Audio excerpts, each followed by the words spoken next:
स्वर्गीय इंदिरा गांधी यांची हत्या झाली होती। त्यानंतर इंदिरा गांधींची ज्या दिवशी हत्या झाली, ज्या दिवशी अंत्यसंस्कार चालू होते, त्याच दिवशी राजीव गांधी यांची पंतप्रधान म्हणून शपथविधी सोहळा पार पडला होता। एखाद्या घटना झाल्यानंतर त्यावेळच्या परिस्थितीवर तिथला निर्णय घेतला जातो। जसं इंदिरा गांधींची हत्या झाल्यानंतर सेम त्याच दिवशी काही तासामध्ये राजीव गांधी देशाचे पंतप्रधान म्हणून त्यांनी शपथ घेतली। त्या घटनेनुसार त्या स्थितीनुसार ते निर्णय घ्यावे। पंतप्रधान इंदिरा गांधी यांची हत्या 31 ऑक्टोबर 1984 साली झाली। त्या देशाच्या प्रधानमंत्री होत्या। संपूर्ण देशाचा कारभार त्यांच्या हातात होता आणि देश चालवणं हे सर्वोच्च प्राधान्य असलं पाहिजे। म्हणून जरी प्रधानमंत्र्यांची हत्या झाली असली तरी देश थांबला नाही। त्याच दिवशी किंवा तो सगळा दुःखाचा महासागर देशामध्ये त्या ठिकाणी वाहत असताना सुद्धा राजीव गांधींना देशाचं प्रधानमंत्री बनवलं गेलं। देशाचं प्रधानमंत्री पद हे एखाद्या उपमुख्यमंत्री पदासारखं नाही।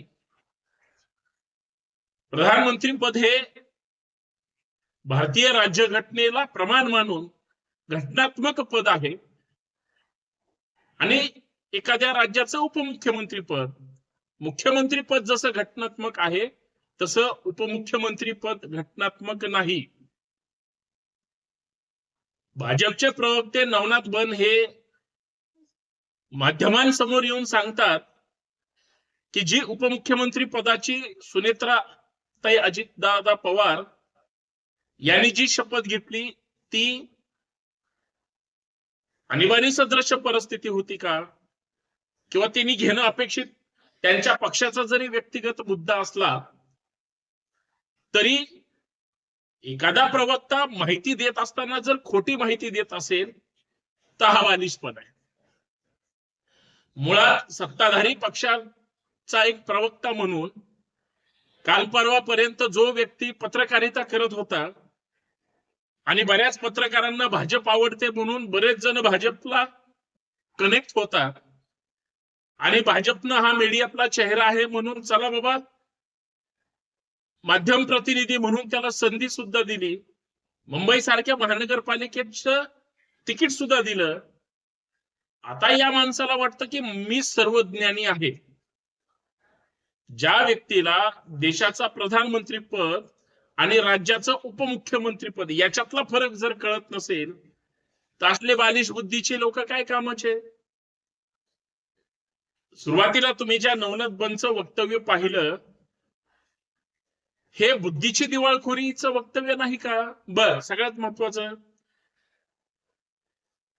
तुम्हाला मान्य करा किंवा नका करू, परंतु तिसऱ्या दिवशीच सगळ्या गोष्टी उरकल्या पाहिजेत तरी सुद्धा अजूनही ग्रामीण संस्कार असे सांगतात की 10 दिवस थांबलं पाहिजे। एखाद्या घरामध्ये एखाद्या व्यक्तीचा मृत्यू झाला तर प्रथा अशी आहे की घरातले पुरुष असतील किंवा महिला असतील 13वा झाल्याशिवाय खरं तर बाहेरच पडत नाही। आणि ज्यांच्या हातामध्ये राज्याचे सूत्र आहेत असे अजितदादा पवार यांचं विमान दुर्घटनेमध्ये 28 जानेवारी 2026 ला ज्या पद्धतीने मृत्यू झाला, दुर्घटना घडली आणि महाराष्ट्रामध्ये प्रत्येकाला एक फार मोठा धक्का बसला।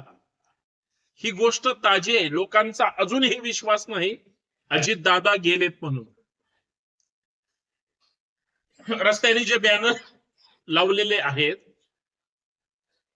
रस्त्याने भावपूर्ण श्रद्धांजलीचे जे फ्लेक्स दिसतात त्याच्यावर पाहिल्यानंतर मनाला असा धक्का बसतो की अजितदादा मृत्युमुखी पावलेत, श्रद्धांजली त्यांना वाहिली गेली।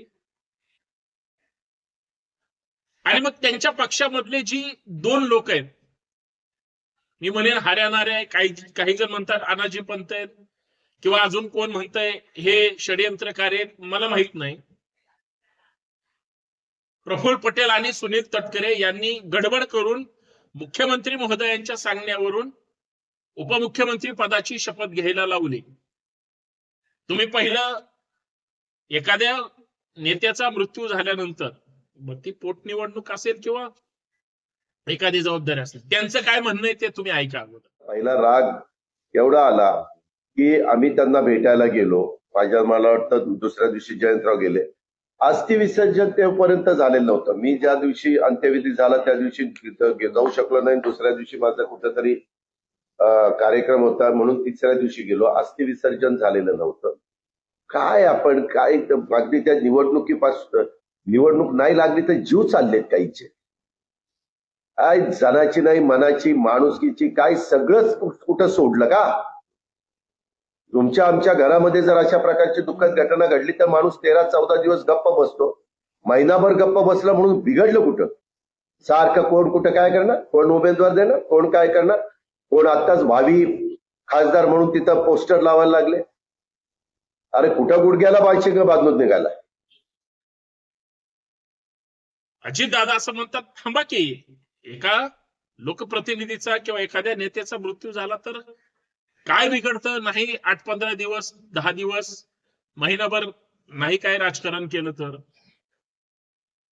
दुःखद घटना आहे म्हणून तुम्ही काही गोष्टी भावनांना थोडा तरी समजून घ्या.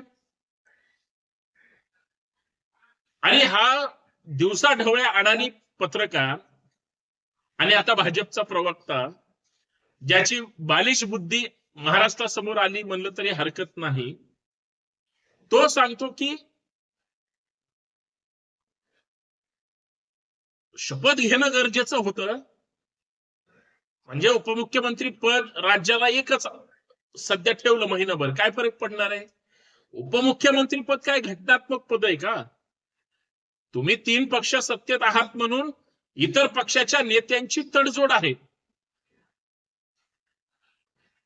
जसं राजकारणामध्ये काही गोष्टी पाळाव्या लागतात म्हणून ती पक्षाची आणि नेत्याची केलेली तडजोड आहे. घटनात्मक त्याला अजिबात अधिष्ठान नाही. पण उपमुख्यमंत्री पदाका सोबत अजून 2-3 खाती त्या व्यक्तीला दिली जातात म्हणून त्याला अजून एक घटनात्मक प्रतिष्ठा मिळते. आणि शेवटी प्रोटोकॉल आहे, सरकारच्याच माणसाला द्यायचंय ना, तो ते कुणालाही मान सन्मान देऊ शकतात. आता याचं काय म्हणणं आहे बनचं की म्हणे जसं इंदिरा गांधींचा मृत्यू झाल्यानंतर राजीव गांधींना तात्काळ पद दिलं कारण देशाची गरज होती, किंवा अरे हो ते प्रधानमंत्री पद आहे. उपमुख्यमंत्री आणि शेवटी एका महिलेचा पती गेल्यानंतर आणि तो राज्याचा प्रमुख, त्यांच्या पक्षाचा राष्ट्रीय अध्यक्ष आहे, राज्याचे उपमुख्यमंत्री आहेत, जिल्ह्याचे 2-2 पालकमंत्री आहेत, अर्थमंत्री, वेगवेगळी खाती त्यांच्याकडे आहेत. ते त्याच पक्षाकडे तशीच राहतील ना, फक्त माणूस आज नाही 10 दिवसांनी तिथे येणार आहे. पण तुम्ही जी उपमा देताय ही अत्यंत शुद्ध पद्धतीने बालिश आहे. मला याच्यात एक गोष्ट सांगावीशी वाटते. भाजपचे बरेच प्रवक्ते लगेच लांबड्या गोष्टीचं फार समर्थन करायला पुढे येतात. 2 राष्ट्रवादी काँग्रेस एकत्र येतील अशी जी कुजबुज होती आणि ती भाजपला घातक होईल.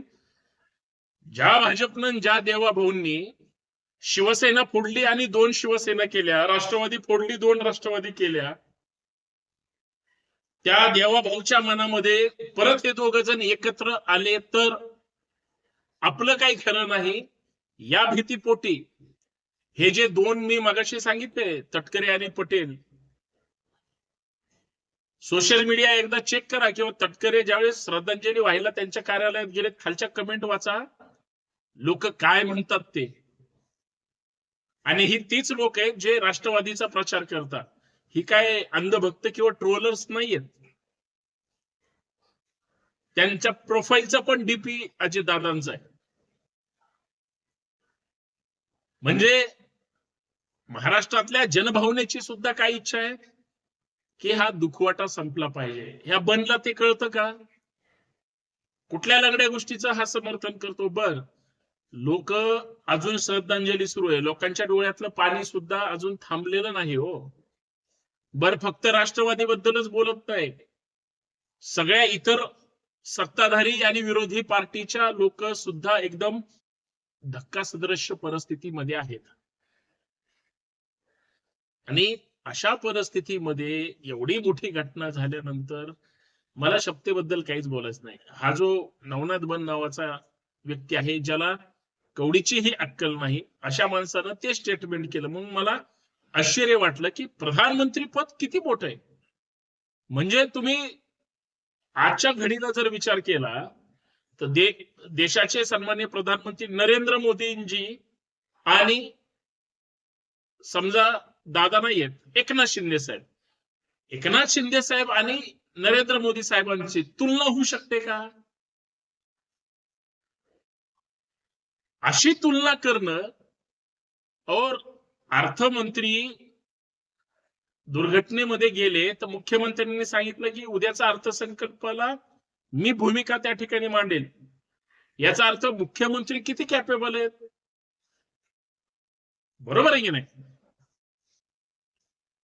इतर लोक आहेत की, बरं हे तात्पुरतं मांडायचंय, खातं तर राष्ट्रवादीकडेच असेल.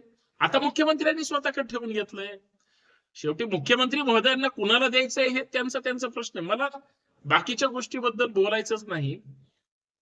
या लोकांना दोन राष्ट्रवादी एकत्र आल्या तर ह्यांचा काहीतरी बाजार उठेल अशी एकंदरीत भीती मला असं वाटतं की आहे. म्हणून ही लोक त्या ठिकाणी लगेच शपथविधी करा, लगेच राष्ट्रीय अध्यक्ष जाहीर करा, लगेच उपमुख्यमंत्री पदाची शपथ घ्या, लगेच खाते वाटप करा आणि गप्प बसा घरात जाऊन, काही चर्चा नाही करायची. तेरे भी चुप मेरे भी चुप, असं कसं काय होईल? लोकांना सगळं कळतं. लोकांना चांगलंही कळतं, वाईटही कळतं आणि कुणाचं काय राजकारण आहे तेही कळतं. सगळ्यात महत्वाची हाईट म्हणजे राष्ट्रीय अध्यक्ष अजून जाहीर व्हायचं आहे. उपमुख्यमंत्री पद समजा ताई महाराष्ट्रातल्या पहिल्या महिला उपमुख्यमंत्री झाल्या, अजितदादांच्या सौभाग्य होते. आणि भाजपच्या राष्ट्रीय अध्यक्षाचं नाव जाहीर कोण करते? पियुष गोयल, भाजपचे नेते मंत्री. आता राष्ट्रवादी काँग्रेस अजित पवार राष्ट्रीय अध्यक्ष होते, त्यांच्या जागेवर घोषणा कोणी केली? पियुष गोयल यांनी. म्हणजे याचा अर्थ काय सांगा या नवनाथ बनला की राष्ट्रवादीचा अध्यक्ष ठरवण्याची भाजपची काही जबाबदारी आहे का? त्यांनी ती घेतली का? ते त्या पक्षाचे स्पोक्स पर्सन आहे काय? म्हणजे कोण काय करतंय हा राजकीय तमाशा आपल्याला पाहायला मिळतोय आणि हे अत्यंत दुर्दैवी आहे. आणि महाराष्ट्र हे सगळं उघड्या डोळ्यांनी बघतोय. म्हणून असे बालिश बुद्धीचे स्वयंघोषित जे प्रवक्ते आलेले आहेत ते खोटी माहिती देत आहेत. एवढंच मला सांगायचंय. घटनात्मक पद उपमुख्यमंत्री नाही, त्याच्यामुळं ते पद आज घेतलं काय, 10 दिवसांनी घेतलं काय, 1 महिन्याने घेतलं काय, किंवा त्याची बरोबरी जर प्रधानमंत्री पदासोबत करत असाल तर तुम्ही एकनाथ शिंदे भावी पंतप्रधान होतील असं सांगितल्यासारखं आहे, किंवा तसं जाहीर तरी करा. म्हणजे ते पण खासदार वाढीला आणि देशभर पक्ष विस्तार करायला ते पण सुरुवात करते. काय अडचण आहे? माझं म्हणणं पटलं असेल तर व्हिडिओ जास्तीत जास्त शेअर करा. धन्यवाद. जय जाऊ, जय शिवराय, जय महाराष्ट्र. चॅनल सबस्क्राईब करायला विसरू नका. नोटिफिकेशन ऑन ठेवा आणि लोकांपर्यंत व्हिडिओ जाऊ द्या. ह्या भाजपचा खरा चेहरा पुढे आला पाहिजे.